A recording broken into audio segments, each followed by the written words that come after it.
L'un de vous va me trahir.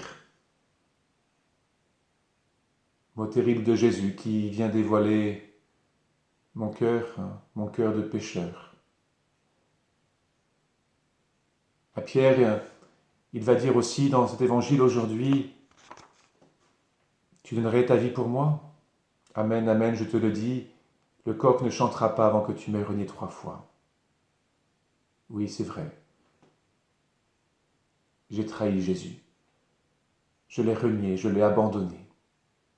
Je suis pécheur. Mais si Jésus nous dit cela, ce n'est pas pour nous enfoncer, mais c'est pour nous appeler à la conversion, pour nous ramener à la vie.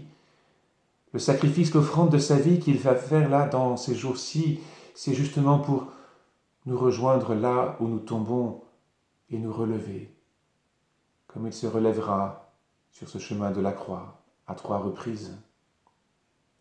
Aujourd'hui, je nous invite vraiment à pouvoir implorer ce pardon, demander concrètement ce pardon au Seigneur. Nous ne pouvons pas le faire avec la confession, comme nous le faisons habituellement avant Pâques, mais nous pouvons le faire vraiment profondément à la maison, après un examen de conscience aussi approfondi, détaillé.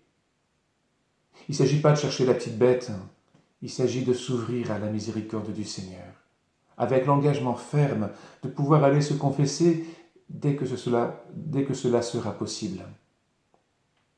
Je vous invite à le faire à la lumière de cette première lecture où le Seigneur nous déclare « J'ai fait de toi mon serviteur ». La notion du service. Le pape François en a parlé longuement dimanche dans son homélie pour la messe des rameaux et de la Passion. Nous sommes faits pour servir. C'est là notre vie, c'est là notre vocation, c'est là notre mission. Où est-ce que j'en suis? Aujourd'hui, nous aurions dû nous retrouver autour de notre évêque pour la messe chrismale, cette messe où l'évêque, entouré de ses prêtres et du peuple de Dieu, bénit les huiles saintes, l'huile des catéchumènes et l'huile des malades. C'est le jour où il consacre le Saint-Crème. Et pour moi, cela éclaire fortement aussi cette vocation, cette mission du service que l'Église, que chaque baptisé porte ensemble. L'huile des catéchumènes, l'huile des malades. L'huile pour fortifier ceux qui peinent, ceux qui luttent dans ce chemin de conversion, dans ce chemin pour accueillir et communier à cette vie du Seigneur. Et l'huile des malades, l'huile pour soutenir, pour réconforter, pour relever ceux qui sont écrasés par la souffrance, ceux qui deviennent un poids aussi pour leurs frères. Et parfois c'est dur à supporter. Cela me montre aussi ces deux lieux privilégiés du service que le Seigneur nous confie. À l'égard de ceux qui luttent, qui peinent, qui tombent, de ceux qui font le mal, de ceux qui n'arrivent pas peut-être à se convertir pleinement.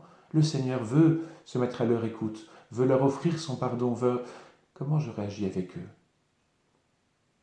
Et les malades, ceux qui sans cesse viennent réclamer quelque chose autour de moi. Comment je les regarde? Comment je les sers? Je terminerai en mentionnant cependant le Saint-Crème. Le Saint-Crème. Là, c'est différent. C'est une huile de consécration. C'est l'huile par laquelle le Seigneur vient nous donner Dieu. Il ne vient pas nous faire du bien. Il ne vient pas nous offrir quelque chose qui vient de la part de Dieu. Serait-ce le pardon ou le relèvement? Il vient nous donner Dieu. Et c'est peut-être aussi pour nous vraiment dans tout ce que nous pouvons faire, le service de la volonté du Père, le service de la parole de Dieu. Quelle est cette place de la parole dans ma vie? Comment est-ce que je l'écoute? Comment est-ce qu'elle me guide? Non pas ma volonté, Seigneur, mais la tienne. Comment avec Jésus, j'essaye de pouvoir dire cette parole, que ta volonté soit faite chaque jour.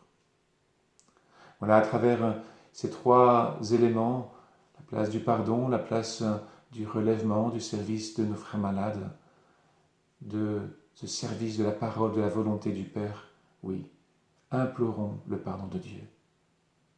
Je suis venu non pas pour les justes et pour les bien portants, mais pour les malades et les pécheurs. Je ne suis pas venu pour faire ma volonté, mais la volonté du Père qui m'a envoyé. Voilà peut-être une grille pour pouvoir vivre cet examen de conscience en vérité, avec beaucoup de confiance, parce que Jésus est là, et il se donne pour moi, pour me sauver, pour me libérer. Ouvrons-nous à cette miséricorde, implorons pardon. À bientôt, à demain.